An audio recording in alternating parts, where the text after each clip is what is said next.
పెళ్ళైనా పండగైనా వేడుక ఏదైనా పట్టుచీరల ప్రత్యేక వేదిక వారాహి సిల్క్స్. సాంప్రదాయానికి సౌందర్యానికి వారధి. బీజీ షిఫ్ట్ అవుతారు. మీరు సనాతన ధర్మం కోర్ బేసిక్ మీద వెళ్తున్నారంటే అది దాటేసి వచ్చారు కదా, మీరు ఇంకా అక్కడే ఉండిపోకూడదు.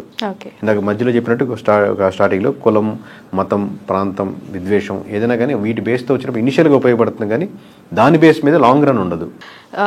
Coming to AP, Andhra Pradesh result ఒకసారి గుర్తొస్తే అందులో కేకే గారు ఖచ్చితంగా గుర్తొస్తారు ప్రతి ఒక్కరికి మైండ్లో. ఎందుకంటే that figure announce by you అది చాలా సెన్సేషన్ అయింది. మొన్న 2024కి సంబంధించి నేను మాట్లాడుతుంది. ఎలా ఉందండి 100 రోజుల పరిపాలన? కూటమి ప్రభుత్వం కంప్లీట్ చేసుకుంది. మీరు ధీమాగా చెప్పారు వస్తుంది ఈ గవర్నమెంట్, కూటమి గవర్నమెంట్ ఫామ్ చేస్తుంది అని చెప్పారు.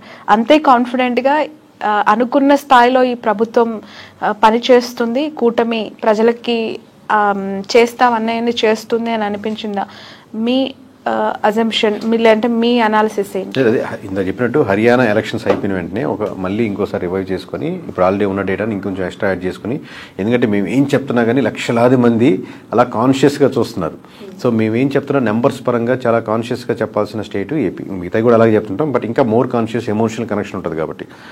బట్ మేము చెప్పింది ఏంటంటే ఇప్పుడు అదే నేను రిపీట్ చేస్తున్నాను, సోషల్ మీడియాలో మీకు ఆబ్వియస్లీ ప్రతి పార్టీకి ఒక హైప్ క్రియేట్ చేయాలని వర్క్ చేసేవాళ్ళు అంటారు.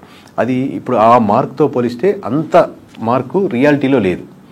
ఆబ్వియస్లీ గ్రౌండ్ రియాలిటీలో అదే ఎక్స్పెక్టేషన్స్ లేవు. అది రకరకాల ఆస్పెక్ట్స్, ఎవరెవరు నెగిటివిటీగా ఉన్నారు, ఎవరెవరు కోపంగా ఉన్నారు అనేది. ఒకటి ఏంటి, 100 డేసే కదా, ఇంకా చూడాలి కదా, ఇంకొక 100 డేస్ చూడాలి కదా. ఆబ్వియస్లీ 100 డేస్ కదా, 360 డేస్ అయినా మేము తక్కువ అంటే తక్కువ అని చెప్తాం, పెరుగుతుంటే పెరుగుతుందని చెప్తాం. ఇర్రెస్పెక్ట్ ఆఫ్ వాళ్ళు ఏమనుకుంటున్నారో మేము చెప్పం కదా, ప్రజలు ఏమనుకుంటున్నారో క్రోడీకరించుకొని చెప్తాం ఓవరాల్గా. దట్ డజంట్ మీన్ దట్ ఇదంతా వీళ్ళంతా వైఎస్ఆర్సీపీకి ఈరోజు 100 రోజుల తర్వాత షిఫ్ట్ అవుతున్నారని కాదు కదా. ఇప్పుడు ఏంది గవర్నమెంట్ మీద ప్రజలు ఏమనుకుంటున్నారు, ఇంకా ఏం చేస్తే బెటర్గా బాగుంటుంది అనుకుంటున్నారు అనేది ఇవి డీటెయిల్స్ మీరు చెప్పేది. ఇప్పుడు ప్రస్తుతానికి ఏమనిపించింది అని కొన్ని పాయింట్స్ అయినా చెప్తారా? ఎక్కడి నుంచి కొంత అసంతృప్తి వస్తున్నట్టు కనిపిస్తుంది, ఏ సెక్టార్ నుంచి? అఫ్ కోర్స్ మీరు అన్నారు ఒకటి యాక్సెప్ట్ చేయాల్సిందే. చాలా మందితో నేను కూడా మాట్లాడినప్పుడు 100 రోజులే కదా, ఇంకా చాలా కాలం ఉంది, డిసైడ్ చేద్దాం, ఇంకా టైం ఉంది అన్నారు. బట్ అదర్ సెక్టార్స్ కూడా ఉన్నాయి కదా. అదే ఇప్పుడు ఓవరాల్గా పథకాలు అనేది ఇంకా ఫుల్ ఫ్లెడ్జ్డ్గా రాలేదు. ఇంకా దానికి మొత్తం పథకాలు వేసేసరికి టైం పడుతుంది. చూద్దాండి, మొత్తం పథకాలు వచ్చేదాకా టైం పడుతుంది అనుకుని ఒక థాట్ ప్రాసెస్లో అతను ఉంటుంది. తను అనుకుని ఇంకా రాలేదని అనుకుంటాడు. లేదు, పథకాలన్నీ వచ్చాక తనకు కావాలనుకున్నటువంటి డెవలప్మెంట్, స్కూల్స్ కానీ ఇంకోటి కానీ ఇంకా నాకు ఇంకా ముందుకు రాలేదు కదా, లేకపోతే నా రోడ్డు ఇంకా కాలేదు కదా, ఇంకా దీనికి ఆర్డర్ వచ్చిందా రాలేదు, ఇంకా ఎన్ని రోజులు ఏంటి. ఇప్పుడు ఆబ్వియస్గా గవర్నమెంట్ ఫామ్ అవ్వగానే ఇది రోడ్డు ఫామ్ అయిపోద్ది అని ఎక్స్పెక్ట్ చేస్తూ ఉంటాడు. లేదా గవర్నమెంట్ ఫామ్ అవ్వగానే నాకు ఇష్యూస్ పోలీస్ స్టేషన్స్లో రికవర్ అవుతాయి, నా కేసెస్ త్వరితగతిన రిజాల్వ్ అవుతాయి అనుకుంటాడు. సో ఆ పరంగా ఇంకా వెళ్ళినప్పుడు కొంచెం అసంతృప్తి స్టార్ట్ అవుద్ది. మీరు వెంటనే ఏది ఇష్యూస్ ఐడెంటిఫై చేసి రిజాల్వ్ చేయగలిగితే ముందుకెళ్తారు. పర్లేదులే. అలాగే కార్యకర్తలు ఎవరైతే గెలిపించారో దగ్గరుండి, ఎమ్మెల్యేలు కానీ లేకపోతే మొత్తం గవర్నమెంట్ గెలిపించారు, నేను ఆబ్వియస్గా ప్రతి ఒక్కరు నేను ఒక బెనిఫిట్ ఎక్స్పెక్ట్ చేసి అంత మీరు అనుకున్న చూడండి దాకా కోర్ గ్రూప్ ఒకటి ఉంటారని. ఆ కోర్ గ్రూప్ ఏంటి, స్వతహాగా సపోర్ట్ చేసేవాళ్ళు ఉంటారు. ప్లస్ తనకు కూడా ఒక బెనిఫిట్ ఎక్స్పెక్ట్ చేస్తాడు. నేను ఇన్ని రోజుల పని ఉంటుంది ఎక్స్పెక్ట్ చేస్తాడు. అది రైట్ రాంగ్ గా పక్కన పెడితే అడ్మినిస్ట్రేషన్ పరంగా సో వాళ్ళు కొంచెం గ్యాప్ లో ఉన్నారు. మరి వాళ్ళని ఎలా పార్టీ ఫుల్ఫిల్ చేస్తుందా లేదా గవర్నమెంట్ పరంగా ఫుల్ఫిల్ చేస్తారా అనేది వేరే డిసిషన్. గవర్నమెంట్ పరంగా ఫుల్ఫిల్ చేయడానికి రైట్ లేదు, ఎందుకంటే they are not part of the government కదా. పార్టీ పరంగా ఎలా వాళ్ళకి పదవుల రూపేనా లేకపోతే వాళ్ళకి వర్క్స్ రూపేనా ఇస్తారా అనేది వేరే విషయం. సో ఎన్ని క్రోడీకరించి చెప్తున్న మాట ఏంటంటే ఆన్ గ్రౌండ్ రియాలిటీలో మటుకు కంపారిటివ్లీ మీకు సోషల్ మీడియాలో చూపించినంతైతే అద్భుతంగా తృప్తిగా ఉన్నట్టుగా కనపడటం లేదు. కేకే గారు, సోషల్ మీడియా, డిజిటల్ మీడియా లేదంటే శాటిలైట్ ప్రింట్ మీడియాల ప్రభావం ప్రధాన పార్టీల పనితీరు పైన ఎంతవరకు ఉంటుందంటారు? మీరు ఇంతకాలం ట్రావెల్ చేశారు కాబట్టి. ఎందుకంటే ఒకరు అంటారు అసలు ఇవి ఇన్ఫ్లుయెన్సే కాదు, గ్రౌండ్ లో ఉన్న రియాలిటీ వేరంటారు. మరొకరు అంటారు అసలు ప్రజల నాడిని ఏ టీవీ ఛానల్ ఏ జర్నలిస్టు పట్టుకోలేరని ఇంకొకరు అంటారు. As a psephologist, as a ఒక strategy company owner, what is your? ఖచ్చితంగా మనకు అందరికి అర్థమయ్యే ఎగ్జాంపుల్, మనకు బిర్యానీ పైన గార్నిషింగ్ చేస్తాం చూడండి. ఆ గార్నిషింగ్ చేసినప్పుడు లేదా ఫోటో చూపించినప్పుడు అద్భుతంగా కనపడుతుంది. అది నిజంగా అంతే అద్భుతంగా ఉందనుకోండి, అది ఇంకా డబల్ రేట్ తీసుకెళ్తుంది. గార్నిషింగే అద్భుతంగా ఉంది, లోపల బిర్యానీ మనం ఒక ముద్ద తినగానే అబ్బా ఇంత దారుణంగా ఉంది, ఈ ఫోటో చూసి ఇక్కడికి వచ్చామా అని మనం వెనక్కి వెళ్తాం చూడండి. సో మీకు సోషల్ మీడియాలో అతను స్లో మోషన్ నడుస్తుంటే వీరుడు, సూర్యుడు, ధీరుడు అని చెప్పి ఆయన బ్యాక్గ్రౌండ్ సాంగ్ పెట్టింది అటెన్షన్ బయట చూపించేదానికి మనకు వస్తుంది. లోపల నియోజకవర్గానికి అక్కడ అతను ఎక్కడెక్కడ ప్లాట్లు వేస్తున్నా కానీ అతను పర్సంటేజ్ జరగడం, కబ్జా జరగడం, ఇవన్నీ వాళ్ళు నవ్వుకుంటారు, వాళ్ళేమో అద్భుతం అనుకుంటారు. సో సోషల్ మీడియా అనేది ఉపయోగపడుతుంది, అది రియాలిటీగా ఉన్నప్పుడు కూడా. రియాలిటీని కాకుండా పూర్తిగా పర్పెండిక్యులర్గా బ్లఫ్ చేస్తున్నప్పుడు ఆ నియోజకవర్గంలో పెద్ద ఓటు డిఫరెన్స్ ఉండదు. మొత్తం స్టేట్ అంతా కూడా తన వైపు చూసినా కానీ ఆ లోకల్ నియోజకవర్గంలో తను ఓడిపోతాడు. ఎగ్జాగరేట్ చేసినా పనికిరాదు అంటారు. అది రియాలిటీ అన్నప్పుడు పనికొస్తుంది, దగ్గరగా ఉన్నప్పుడు. ఆ అమ్మాయి ఎంత సౌమ్యరాలు, ఎంత మంచిరాలు అంటే మీరు బయట అరిచేదానికి అక్కడ వీడియోలో చూపించేదానికి చాలా దారుణంగా ఉంది. మీరు లోకల్ నియోజకవర్గంలో హైట్ చేయలేరు కదా మీ పనితీరుని. ఎవ్రీడే మాట్లాడుకుంటూ ఉంటారు. ఇప్పుడు ఒక ఎమ్మెల్యే మొన్న ఇష్యూ జరిగింది, ఎవరో ఇక్కడ ల్యాండ్స్ ఇష్యూ చేయగానే ఆయన పర్సంటేజ్ నాకు కావాలని చెప్పారంట. ఆయన వచ్చి అప్రోచ్ అయ్యారు, ఇట్లా అడుగుతున్నారండి ఇట్లా చెప్పారు, ఇన్ఫర్మేషన్ ఏదో షేర్ చేశారు. బట్ ఆ నియోజకవర్గం తెలిసిపోతుంది, స్టేట్ అంతా తెలియదు. బట్ ఆయనకి మటుకు స్లో మోషన్లో ఒక వీడియో వేసి మంచి బ్యాక్గ్రౌండ్ మ్యూజిక్ ఒకటి హిట్ అయిన సాంగ్ వేసి, ఇంతకంటే ఎక్కడ నాయకుడు జరిగాడు, నువ్వు మా ప్రజల కోసమే పుట్టావు అన్న సాంగ్ వేశారనుకోండి, చూసేదానికి వ్యూవర్షిప్ దాని 10 lakhs వ్యూవర్షిప్ ఉంటుంది. రేపు పొద్దున అలా అంత ఓటింగ్ దాంట్లో పడదు కదా. సో ఈ సెఫాలజిస్ట్లని ఇలాంటి కంపెనీస్, ఒక ఐపాక్ అవ్వచ్చు, ఒక ప్రశాంత్ కిషోర్ అవ్వచ్చు, ఒక కేకే కావచ్చు, ఒక ఆరా మస్తాన్ కావచ్చు, ఇలాంటి కంపెనీలని నమ్ముకోవద్దు. మీరు మీకుండే క్యాడర్ని, మీకున్న కార్యకర్తల్ని, మీకున్న నాయకుల్ని నమ్ముకోండి అని చెప్పి మొన్న ఎలక్షన్స్ జరిగిన తర్వాత వైసీపీ పార్టీకి సంబంధించిన చాలామంది సోషల్ మీడియాలో పోస్టులు పెట్టారండి. మీడియాను కూడా నమ్మొద్దు ఎట్ ఎనీ కాస్ట్ అని చెప్పి. ఏకీభవిస్తారా?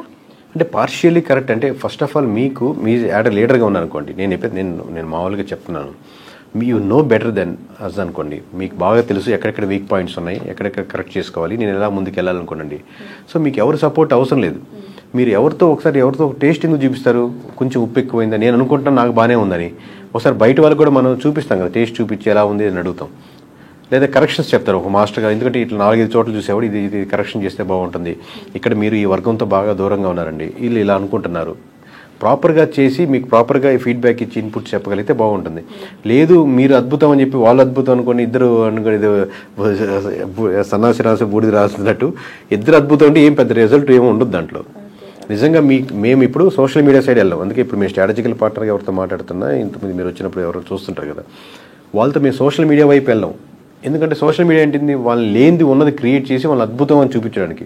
అది కావాలంటే మీరు సెపరేట్ చేయించుకోండి. మేము only will take care of the నియోజకవర్గం ఏం కోరుకుంటుంది, ఎమ్మెల్యే నుంచి ఏం కోరుకుంటారు, ఎక్కడ గ్యాప్స్ ఉన్నాయి, ఎక్కడ ఫిలప్ చేసుకోవాలి. మీకు ఇండివిజువల్గా మీకు రెస్పాన్సిబుల్గా మీకు విధేయతగా ఉంటాం, కానీ మిమ్మల్ని అద్భుతం అని చూపించే దాంట్లో మేము ఉన్నాం. సో మేము రైటో కాదో అని వాళ్ళు డిసైడ్ చేసుకోవాలి, అది మేమే అద్భుతం అని చెప్పం. చంద్రబాబు నాయుడు గారి పరిపాలన 4.0 దిశగా ఉంటుంది, తన మార్కు చూపిస్తారు అని చెప్పి పదే ఆ పార్టీ నాయకులు చెప్తూ ఉంటారు కదా. ఎక్కడైనా టచ్ అయిందా అలాంటి మార్క్ పాలిటికల్ స్టెప్స్? అంటే ఇప్పుడే కదండి స్టార్ట్ చేసింది, ఇంక మొత్తం అదే ఆ మార్క్ లేదని ఇంకో టైం పడుతుంది. బట్ మేము చెప్పేది ఇప్పటికీ ఏమనుకుంటున్నారు అని చెప్తున్నాం. మాకు ఇంకా టైం కావాలి, తీసుకోండి, టేక్ యువర్ ఓన్ టైం. అది కాదు ఇప్పుడు ప్రస్తుతానికి ఏమవుతుంది అనుకుంటున్నారు కూడా చూసుకోవాలి కదా. నాట్ 100 days అండి, every decision impact the government. Everyday day 1 నుంచి మీరు తీసుకుని నా మొదటి సంతకం దీని మీదే పెడుతున్నానంటే, ఇప్పుడు మామూలుగా 200 days తర్వాత పెట్టచ్చు కదా. సో మొదటి సంతకం దీని మీద పెడుతున్నారు, మొదట చేంజెస్ దేని మీద తీసుకొస్తున్నారు, పెన్షన్ మీద ఏమైనా డిసిషన్ తీసుకున్నారు, వాలంటరీ మీద ఎలా డిసిషన్ తీసుకున్నారు, ఎన్ని రోడ్స్ పడుతున్నాయి, every decision impact the vote bank. 100 days 200 days ఈ నెంబర్ కౌంట్కి మనం 100 రోజులు అనుకుంటున్నాం. రియాలిటీలో మీరు ఎవ్రీ నిమిషం తీసుకునే, ఎవ్రీ మీటింగ్ తీసుకునే డిసిషన్ ఒక సర్టెన్ గ్రూప్ ఆఫ్ పీపుల్ మీద ఇంపాక్ట్ పడుతూ ఉంటుంది. ఆ ఓట్ బ్యాంకింగ్ లేదా గవర్నమెంట్ బాగా ముందుకెళ్ళడానికి ఉపయోగపడుతుంటుంది. కేకే గారు, సౌత్ టు నార్త్ చాలా స్టేట్స్ మీరు ట్రావెల్ చేస్తూ ఉన్నారు కదా. యాజ్ ఎ సెఫాలజిస్ట్ మీరు అక్కడ గ్రౌండ్ రియాలిటీస్ వింటున్నప్పుడు అనేక రకాల వార్తల గురించి మీరు వింటూ ఉంటారు. ఏపీలో రీసెంట్గా జరిగిన ఒక పొలిటికల్ బిగ్ డెవలప్మెంట్, అంటే బిగ్ కాంట్రవర్షియల్ ఇష్యూ అనాలి, అది తిరుపతి లడ్డూకి సంబంధించి. ఏంటండి, అంటే అది జరిగిందని నమ్ముతున్నారా, లేదంటే ఒక అపోహ కొట్టిపారేస్తున్నారా, నిజాలు బయటికి రావాలని కోరుకుని ఏం విన్నారు? సెక్షన్ మీరు చెప్పినట్టు నేను ఏది ఇప్పుడు రియాలిటీకి దగ్గరగా ఉండాలి అంటున్నానండి. నా ఉద్దేశం ఏంటంటే, ఆబ్వియస్గా ఎనీ పొలిటికల్ పార్టీ పాలిటిక్స్ చేస్తుంది, కానీ అక్కడ చేరి మామూలుగా భజన కార్యక్రమాలు చేయదు కదా. పొలిటికల్ పార్టీ వైఎస్ఆర్సీపీ కావచ్చు, టీడీపీ కావచ్చు, జనసేన కావచ్చు, బీజేపీ, ఎనీ పొలిటికల్ పార్టీ పొలిటికల్గా దీన్ని మనం ఎలా ముందుకు తీసుకెళ్తే బాగుంటుందని ఒకటి తీసుకుంటే దాన్ని ఎలా ముందుకు వెళ్ళాలి నిర్ణయం తీసుకుంటాం. అది ఓకే, అది ఫేర్ ఎనఫ్.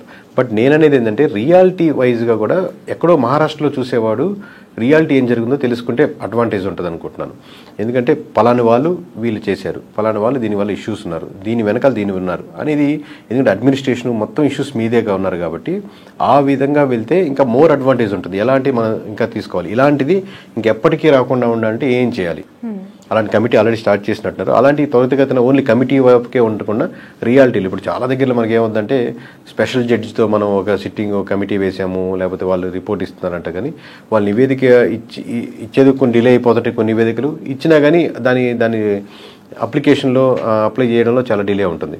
అలా కాకుండా ఇంకెప్పటికీ ఇలాంటి ఇష్యూస్ జరగకుండా ఉండేదానికి ఎంత స్ట్రెంథన్ చేస్తే బాగుంటుంది అనేది కార్యరూపంలో నిజాయితీకి దగ్గరగా ఉంటే బాగుంటుంది. తప్పు జరిగింది, అది నిజాలు బయటికి రావాలని కోరుకోవడం ఓకే, కానీ అంటే అధికారం కోల్పోయిన ప్రతిపక్ష పార్టీనే చేసింది అని చెప్పి ఒక ఆరోపణ చేయటం వల్ల ఇందులో నష్టపోయింది ఎవరు అని మీకు కనిపిస్తుంది? లైక్ అంటే అక్కడ ఉన్న ప్రతిష్ట దెబ్బతింది అనుకుంటున్నారా, లేదంటే వీళ్లకు పొలిటికల్ గా కొంత ఫెచింగ్ పాయింట్ లా కనిపిస్తుందా, ప్రతిపక్షంకే నెగిటివ్ అయింది? అంటే ఇది రెండు యాంగిల్స్ అండి. ఒకటి, మనకు ఎక్కడైనా ఒక ఇష్యూ జరిగిందంటే అది మనం దానికి సంబంధించినటువంటి టీటీడీ కానీ ఇది బోర్డు మనం ఎవరికి రెస్పాన్సిబుల్, ప్రజలకి రెస్పాన్సిబుల్గా ఉన్నాం కదా టీటీడీ సంస్థ. సో టీటీడీ ఖచ్చితంగా వాళ్ళకి చెప్పాలి కదా అనేది ఒక టైప్ ఆఫ్ ఆర్గ్యుమెంట్. ఒక టైప్ ఆఫ్ ఆర్గ్యుమెంట్ ఏంటంటే అసలు మనం దాని యొక్క రెప్యుటేషన్ని కోల్పోకూడదు కదా. రేపు పొద్దున బయట ఉండేవాళ్ళు ఎవడో హర్యానా మేము మహారాష్ట్ర చేస్తుంటే అక్కడ మాట్లాడుతున్నా ఈ అంశాలు మాట్లాడుతున్నారు, మేము ఏపీ నుంచి వచ్చాము కానీ ఈ అంశం అడుగుతున్నారు, ఏమవుతుంది క్యా హో రే ఉదర్ అని. సో అక్కడ ఉన్న రెప్యుటేషన్ కూడా ఇంపార్టెంట్ కదని దీన్ని ఎక్కడో దగ్గర బ్యాలెన్స్డ్గా తీసుకోవాలి. బయట ఉండేవాడు ఒక స్టాండ్ తీసుకోవచ్చు, చెప్పాలి ఖచ్చితంగా అందరు ప్రజలకు తెలియకపోతే ఎలా అనే ఒక స్టాండ్ ఉంటుంది, అసలు చెప్పకూడదు బయటికి వెళ్ళిపోతే ఎలా అని. బట్ ఓవరాల్ రియాలిటీ ఏంటంటే ఎక్కడో దీన్ని బ్యాలెన్స్ చేసుకొని మనకు కావాలనుకునేది ఏంటంటే ఆ రెప్యుటేషన్ పెంచుకుంటూ ఇలాంటి ఎక్కడ రిపీట్ కాకుండా ఎంతవరకు చెప్పాలో ఎంతవరకు చెప్పకూడదు నిర్ణయాలు తీసుకొని రియాలిటీకి దగ్గరగా ఉండాలంటున్నాను నేను. ఓకే, సో ఖచ్చితంగా మొన్న లడ్డూ ఇష్యూ అయితే కొంత ఇంపాక్ట్ చూపించింది అంటారు? 100%. ఎందుకంటే ఇప్పుడు మిగతా అంశాలు ఏవీ లేవు, ఓన్లీ లడ్డు అంశమే రాష్ట్రంలో మొత్తం మీద హాట్ టాపిక్ అయి డిస్కస్ చేసుకుంటారు కదా.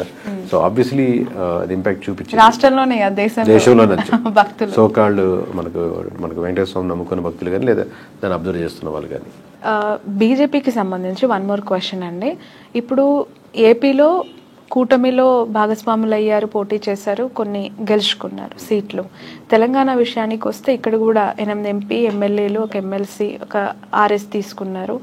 ఓకే, అక్కడ లడ్డూ విషయంలో ఎక్కువగా రియాక్ట్ అయ్యింది ఒకరు జనసేన నుంచి పవన్ కళ్యాణ్ గారు అయితే, మరొకరు బీజేపీ పార్టీ యువమోర్చా అవ్వచ్చు, లేదంటే అనుబంధ సంఘాలు కావచ్చు, బీజేపీ యువ నాయకులు కావచ్చు రియాక్ట్ అయ్యారు. జగన్ గారి ఇంటి మీద కలర్స్ వేయడం కానీ, ధర్నాలు చేయడం కానీ, రాకుండా అడ్డుకుంటామని వార్నింగ్లు ఇవ్వడం కానీ. ఇక్కడున్న హైదరాబాద్ ఎంపీ క్యాండిడేట్ కూడా తిరుపతికి వెళ్ళి ఆవిడ అక్కడ ధర్నా